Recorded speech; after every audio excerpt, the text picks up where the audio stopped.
तो last episode के and पे हमने देखा था कि हमारा सियोलवी जब फाइनल ब्लो देने के लिए आगे बढ़ता है तो उसी के साथ ही यूपाई अपनी तलवार को सामने की तरफ करते हैं। वहां पर एक पावरफुल एनर्जी बीम के साथ हमारे सियोलवी के ऊपर अटैक कर देता है। वो एनर्जी बीम एक लेजर बीम की तरह होती है और हमारा सियोलवी उसे अवॉइड करने के लिए अपनी wind blade of destruction technique को यूज करता है, क्योंकि उसकी वजह से उसे थोड़ी देर के लिए इनविंसिबिलिटी मिल जाती है। तो वो टेक्निक जो होती है, वो बीम जो होती है, उसकी बॉडी के आर पार होती है, लेकिन हमारा सियोलवी जो होता है थोड़ी देर के लिए क्योंकि इनविंसिबल हो गया, इसी वजह से वो अपने आप को बचा लेता है। तो सियोलवी कहता है कि शुक्र है कि मैंने यहाँ पर पहले इस टेक्निक को एक्टिवेट कर लिया, वरना इस कमीने यूपाई ने तो मुझे मार ही डाला था। और जहां पर इसकी टेक्निक बहुत ज्यादा पावरफुल है। तो इसी के साथ ही दूसरी तरफ दिखाते हैं कि हंगाई जो होता है उसे कहता है कि माय लॉर्ड क्या आप ठीक हैं? तो उसे कहता है कि हाँ मैं ठीक हूं, लेकिन मुझे नहीं पता कि इस कमीने ने यहाँ पर फायर मास डिमन स्टाइल को एडवांस लेवल तक कैसे पहुंचा लिया है। मुझे लगता है कि इसने विंड एलिमेंट टेक्निक को भी पहले से बेहतर बनाया हुआ है और साथ ही फायर मास डिमन स्टाइल टेक्निक को भी मास्टर किया है। इसके पास दो टेक्निक्स आ चुकी हैं। तो हंगाई उसे कहता है कि लॉर्ड सालमा, हमें इस बारे में नहीं पता था कि उसने यहाँ पर दो एलिमेंट्स की पावर को मास्टर किया हुआ है।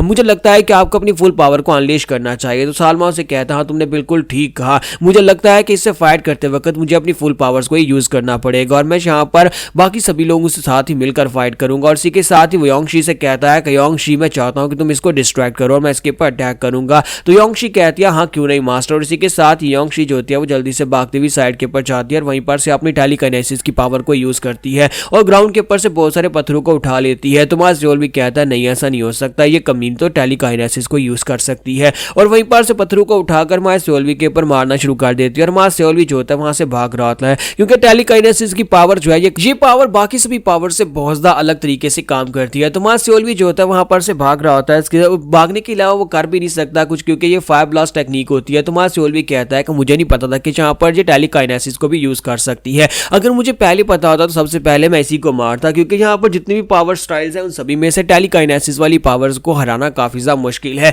क्योंकि ये लॉन्ग रेंज अटैक्स कर सकते हैं। तो माँ सियोलवी जो होता है वहां पर आकर सालमा के सामने गिरता है और इसी के साथ सालमा हंगाई और यूपाई से कहता है कि आप जल्दी से आगे बढ़ो और जाकर इसको मार डालो। तो वो कहते हैं जी सर हम लोग अभी आगे बढ़ते हैं और दोनों अपनी तलवारें लेकर सियोलवी के सामने आकर खड़े हो जाते हैं और कहते हैं कि लड़के तुमने बहुत अच्छे से फाइट की, लेकिन अब यहाँ पर तुम्हारा अंत आ चुका है। तो यहाँ पर सियोलवी को चारों तरफ से घेर लिया जाता है, योंगशी पीछे होती है और बाकी के सभी लोग उसके सामने होते हैं, जबकि माँ सियोलवी पहले तो वहां पर खामोश बैठा होता है, फिर साथ ही वहां पर हंसना शुरू कर देता है और कहता है क्या मैं तुम्हें एक बात बताऊं कि मैं यहाँ पर इस जगह के ऊपर इस केव के अंदर तुम्हारा इंतजार क्यों कर रहा था, क्योंकि तुम लोग यहाँ पर मेरे जाल में फंस चुके हो। ये पूरी तरह से एक जाल था। तो ये बात सुनती वो सभी लोग हैरान हो जाते हैं। तो माँ सियोलवी कहता है कि अब यहाँ पर तुम में से जो भी अपने आखिरी अल्फाज कहना चाहता है वो कह लो, क्योंकि उसके बाद तुम्हें कहने का मौका नहीं मिलेगा। और इसी के साथ ही माँ सियोलवी वहां पर स्काई स्प्लिटिंग रप्चर टेक्निक को एक्टिवेट कर देता है। तो जब हमारा सियोलवी अपनी तलवार को सामने करते हुए अपनी स्काई रप्चरिंग टेक्निक को एक्टिवेट करता है तो वहां पर फिर से वही टेक्निक को यूज करने वाला जिसे उसने पिछली लाइफ में यूज करके सालमा को मारा था। तो आसपास के एरिया के अंदर फायर फैलना शुरू हो जाती है। सालमा कहता है नहीं ऐसा बिल्कुल भी नहीं हो सकता, ये तो स्काई स्प्लिटिंग रप्चर टेक्निक है, ये तो यहाँ पर फायर मास डिमन स्टाइल की लास्ट यानी फाइनल मूव को भी जानता है। तो इसी के साथ ही वहां पर एक बहुत ही बड़ा धमाका हो जाता है। धमाका काफी ज्यादा बड़ा होता है और हमारा सियोलवी तुरंत जैसे धमाका करता है इसी के साथ ही वहां पर अपनी टेक्निक को रिलीज करता है, विंड गार्ड ब्लेड टेक्निक को, जिसके साथ वो इनविंसिबल हो जाता है और फायर के अटैक से खुद को बचा लेता है। तो हमारा सियोलवी वहां पर नीचे उतरता है और कहता है कि लो मैंने यहाँ पर ये सब कुछ खत्म कर दिया। और इसी के साथ उसे साइड के ऊपर से आवाज आती है, सालमा अभी तक जिंदा होता है। सालमा उसे कहता है कि ये कैसे पॉसिबल है, एक तो तुमने यहाँ पर स्काई स्प्लिटिंग रप्चर टेक्निक को यूज किया जिसकी वजह से बाकी के सभी लोग मारे गए हैं, लेकिन तुम सेफ कैसे हो, तुम्हें यहाँ पर नुकसान क्यों नहीं पहुंचा। तुम्हारा सियोलवी कहता है कमीना कहीं का अभी तक यहाँ पर जिंदा है और साथ ही उसे कहता है कि बस ये समझ लो कि मैं काफी ज्यादा लकी था। तो सालमा उसे कहता है कि अब तुम मेरे साथ क्या करने वाले हो। तुम्हारा सियोलवी उसे कहता है कि तुम्हारे साथ क्या करने वाला हूँ, तुम्हें मारने वाला और क्या करूंगा। तो इसी के साथ ही हमारे सियोलवी उसे कहता है कि अब यहाँ पर तुम्हारे मरने का वक्त आ चुका है। और साथ ही हमारे सियोलवी सोच रहा होता है कि मैं यहाँ पर अपने स्किल्स को यूज करके इस फाइट को नहीं जीता, बल्कि मैंने यहाँ पर इन लोगों को सिर्फ सिस्टम के स्किल्स को यूज करते हुए मारा है। काश मैं यहाँ पर अपने स्किल्स के साथ इनको हरा पाता,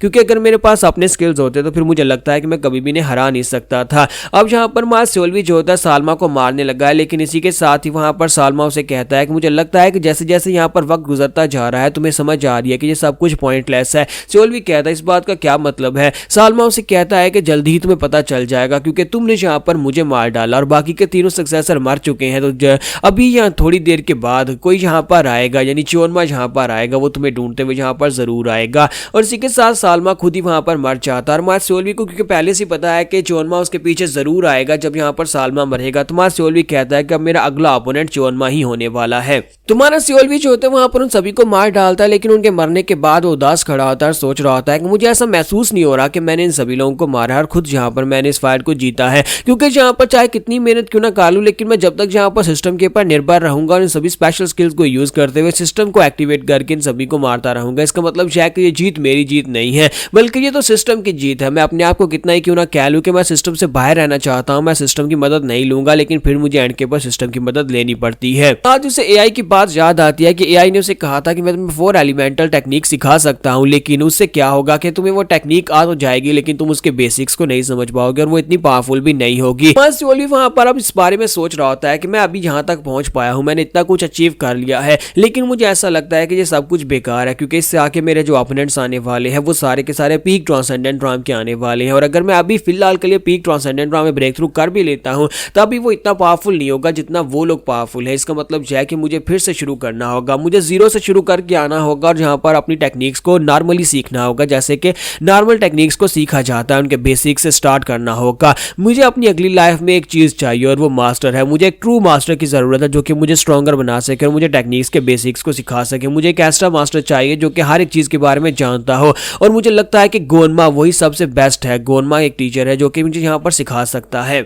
सोल्वी वहां पर पक्का फैसला कर लेता है कि ये सब कुछ गलत हुआ है और मैं यहाँ पर दोबारा से स्टार्ट करूंगा। इस बार मैं जीरो से स्टार्ट करूंगा और इस बार मैं जब जीरो से स्टार्ट करूंगा तो मैं अपने आप को बेहतर बनाऊंगा, यानी कि अपने आप को स्ट्रॉन्गर बनाऊंगा। मुझे सिस्टम के बिना ये सब कुछ करना होगा, मैं बिना सिस्टम के सर्वाइव कर सकता हूँ, मुझे पता है कि मैं सर्वाइव कर सकता हूँ। तो उसके बाद यहाँ पर कुछ और महीने गुजर जाते हैं और हमारा सोल्वी जो होता है वहां पर अपनी बॉडी ट्रेनिंग के ऊपर ध्यान देता है, क्योंकि हमारे सोल्वी को यहाँ पर अभी क्योंकि वो मरकर वापस जा सकता है और दोबारा रिस्टार्ट कर सकता है, लेकिन उसने यहाँ पर पीक ट्रांसेंडेंट राम के चोरमा से फाइट करके देखना है कि एक पीक ट्रांसेंडेंट राम के मास्टर के सामने कैसा महसूस होता है, क्योंकि एआई ने उसे कहा था और साथ ही सालमा ने भी उसे कहा था कि उसके मरने के बाद अब यहाँ पर चोरमा उसे ढूंढता हुआ जरूर आएगा। तो हमारा सोल्वी यहाँ पर डेली ट्रेनिंग कर रहा था, अपने आप को बेहतर बना रहा था कि ताकि जब यहाँ पर चोरमा आए तो उसके सामने थोड़ी देर तो टिक सके और देख सके कि आखिर उसकी पावर लेवल्स क्या है, और उसके बाद जब वो मरकर जिंदा होगा तो उसे पता चल सके कि वो किसके साथ फाइट करने वाला है और किसके लिए उसे तैयार होना है, किससे फाइट करनी है। तो हमारा सोल्वी वहां पर पूरी तरह से अपनी ट्रेनिंग कर रहा होता है और यहाँ पर सोच रहा होता है कि जल्दी वो यहाँ पर आ जाएगा, और साथ ही वो सोच रहा होता है